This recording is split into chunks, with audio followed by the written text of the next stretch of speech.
Ces messieurs pellettent en juin 2024 à l'occasion du début de la construction du projet TerraPower à Ketterer dans le Wyoming.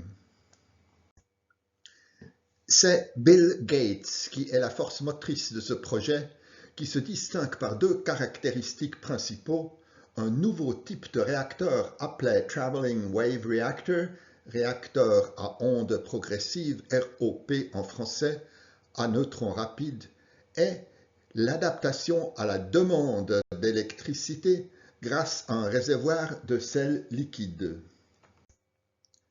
TerraPower a commencé en 2015 en tant que projet sino-américain, mais 4 ans plus tard, l'administration Trump a interdit la poursuite de la coopération avec la Chine et TerraPower est devenu purement américain. En 2024, les travaux de construction de la partie non nucléaire ont commencé. Les dates prévues sont les suivantes: début de la construction du réacteur en 2026 et mise en service en 2030.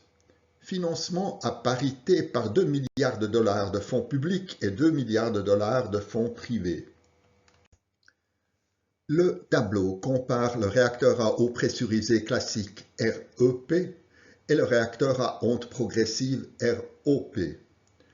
L'énergie du REP provient principalement de la fission de l'uranium-235. Dans le ROP, c'est le plutonium-239.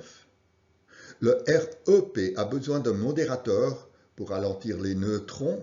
Le ROP fonctionne avec des neutrons rapides, donc sans modérateur. La température de fonctionnement est de 300, respectivement 550 degrés. Refroidissement et transport de chaleur par l'eau dans le REP, par le sodium liquide dans le ROP.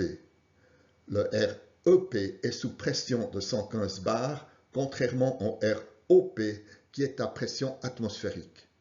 Renouvellement du combustible à raison d'un tiers par an dans le REP, alors que dans le ROP, la charge initiale durera 60 ans. Le réacteur à ondes progressives ROP fonctionne comme une bougie. Après un allumage initial, la flamme d'une bougie progresse à travers le combustible, laissant derrière elle des déchets tels que suie et CO2. En analogie, le ROP. Après un allumage initial à l'uranium-235, le ROP se nourrit de la réserve de combustible, c'est-à-dire de l'uranium-238, et la transforme en cours des années et décennies en plutonium-239. Celui-ci est fissile et produit de l'énergie. Dans les mots de Bill Gates, it breeds this uranium as it goes along. So it's kind of like a candle. You can see it's a log there, often referred to as a traveling wave reactor. In terms of fuel, this really solves the problem. I've got a picture here of a place in Kentucky. This is the leftover, the 99% where they've taken out the part they burn now. So it's called depleted uranium. That would power the US for hundreds of years. Regardons le réacteur à ondes progressives ROP d'un peu plus près.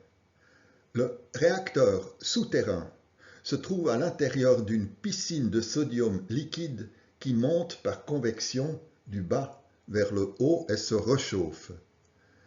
Dans le premier échangeur de chaleur, il transmet sa chaleur à un deuxième circuit de sodium. Celui-ci produit de la vapeur dans un deuxième échangeur de chaleur qui fait tourner une turbine et un générateur pour produire de l'électricité. TerraPower emprunte un détour pour obtenir une plus grande flexibilité dans la production d'électricité. Au lieu que le sodium chaud produise de la vapeur, il peut aussi chauffer du sel liquide. Ce sel chaud peut être stocké et alors produire de la vapeur et de l'électricité après quelques heures ou quelques jours, selon les besoins. Le réacteur produira en permanence 850 MW de chaleur. L'intercalation d'un accumulateur de chaleur permet d'augmenter la production d'électricité de 150 MW pendant quelques heures et de l'adapter aux besoins. TerraPower complète ainsi la production variable de l'énergie éolienne et solaire. Les sources sont indiquées dans la description ci-dessous. Cette vidéo fait partie d'une playlist sur les centrales nucléaires du futur. Je me réjouis de lire vos commentaires et corrections via YouTube, vous remercie pour votre intérêt et vous dis à bientôt.